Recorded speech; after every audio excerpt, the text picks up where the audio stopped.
couple of years ago I made a video about an unusual cassette system from TEAC, which let you disassemble the cassette shell to remove the reels of tape, which you could then carry around with you in less space than the equivalent number of cassettes would have taken up. Unfortunately though, putting these back into this was particularly tricky, or at least I found it so. So what it gained in portability, it lost in convenience. Today I'm going to show you an alternative system from a different manufacturer, which promised to do much the same thing, albeit with a lot more ease of use. Today I'm going to show you the Audiocraft CC1.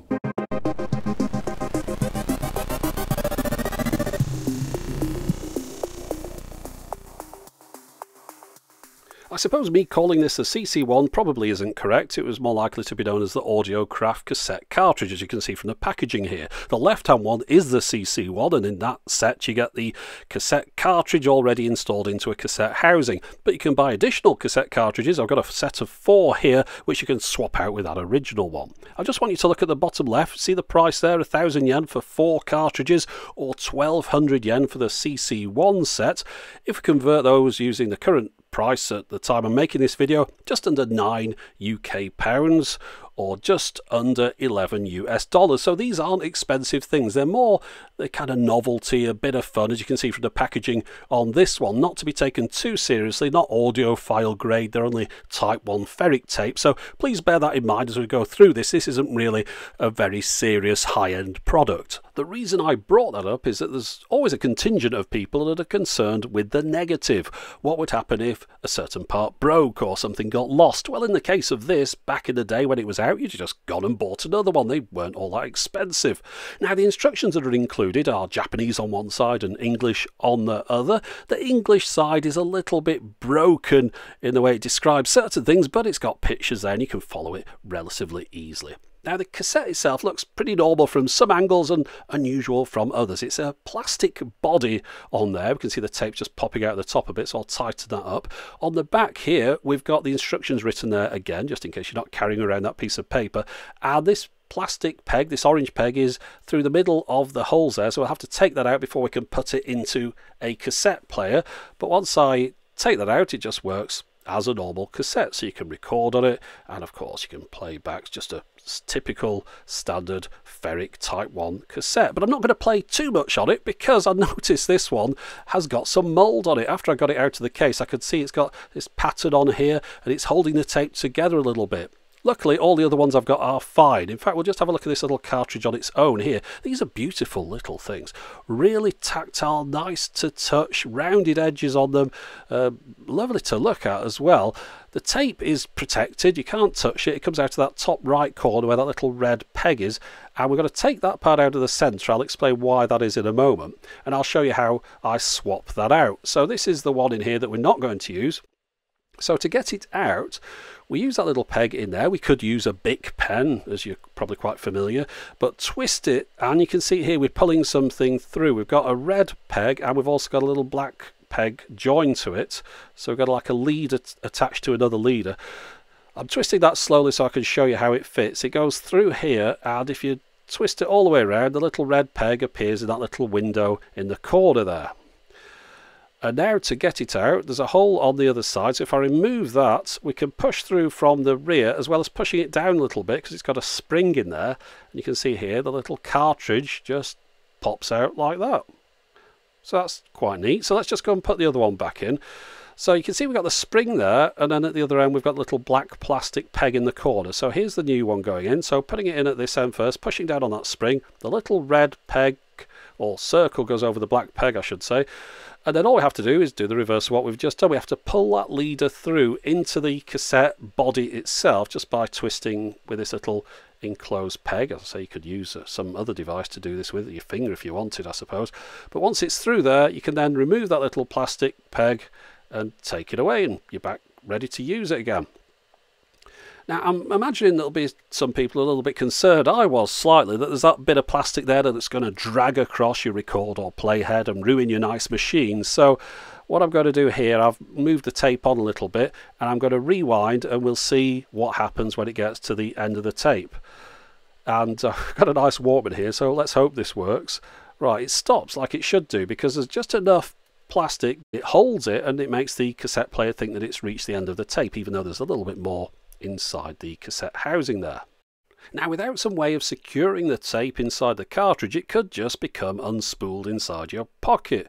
So to prevent that from happening, you use a little plastic winding peg again. Not only is it used for winding the tape on, it's used for securing the cartridges. As you can see here, you put it in there, it's held between two ridges and it stops the reels from rotating.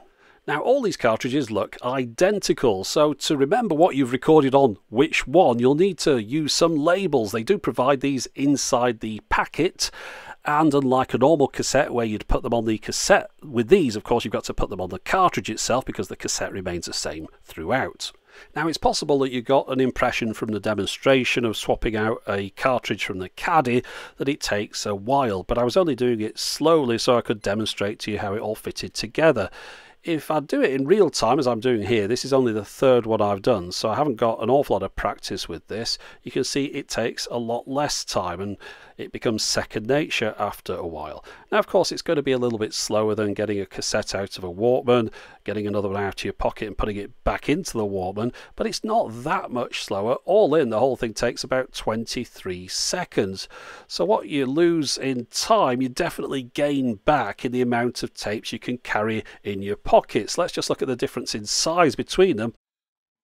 So here's 4 cassettes inside their protective cases, nice and safe for carrying around in your pocket. And let's bring in the cartridges. There you go, that is 4 cartridges. Amazing the amount of space you can save when you just carry around the thing that you need and not all the other stuff that you don't need to swap each time. Very neat little solution, I think.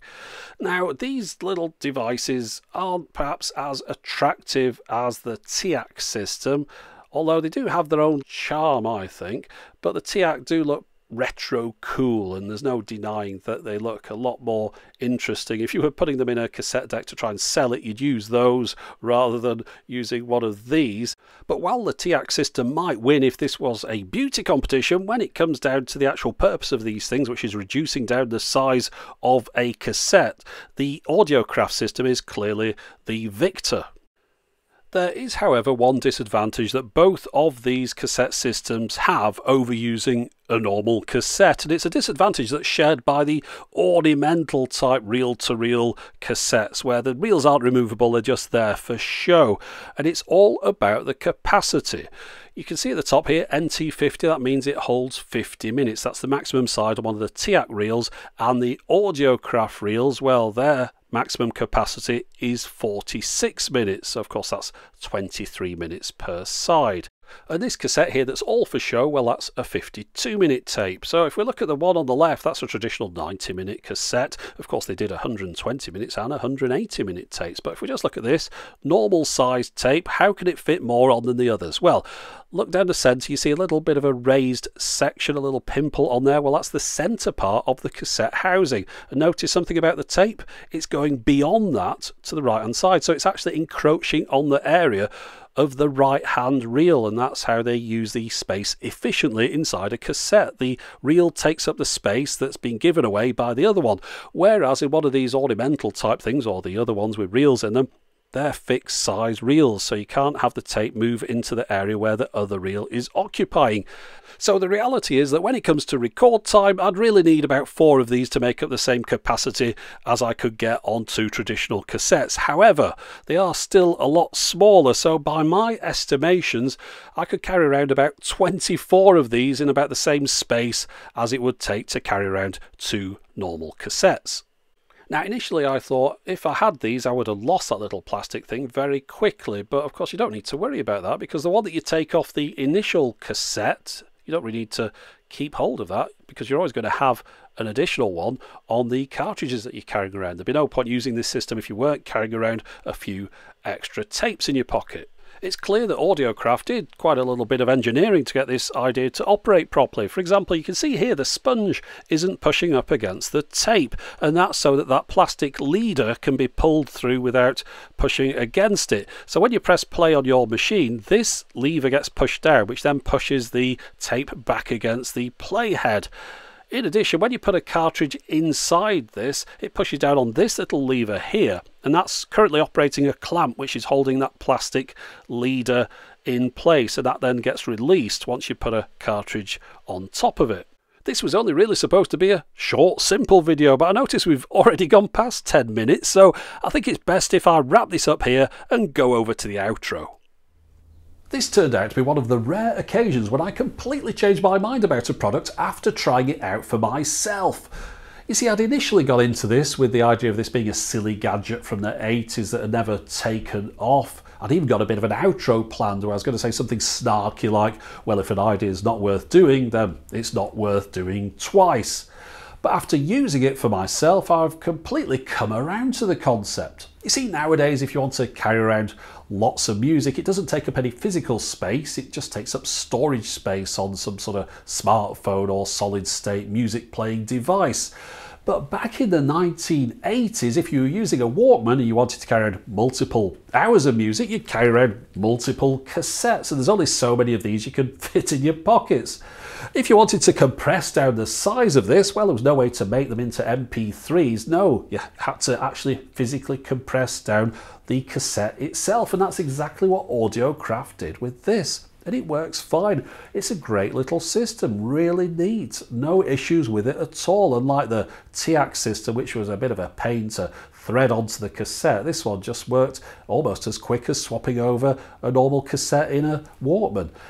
However, I'm sure there's going to be a few people saying, well, where do I get hold of these? These look pretty neat. Well, it's not a new thing. It came out sometime in the 80s. I'm not too sure about when, but they are very hard to find nowadays. It's taken me 2 years of searching through auction sites to find the tapes that I've shown you here today. So if you do want some, good luck with your hunt, but at least you managed to see some here in this video, and I hope you've enjoyed it, and as always, thanks for watching.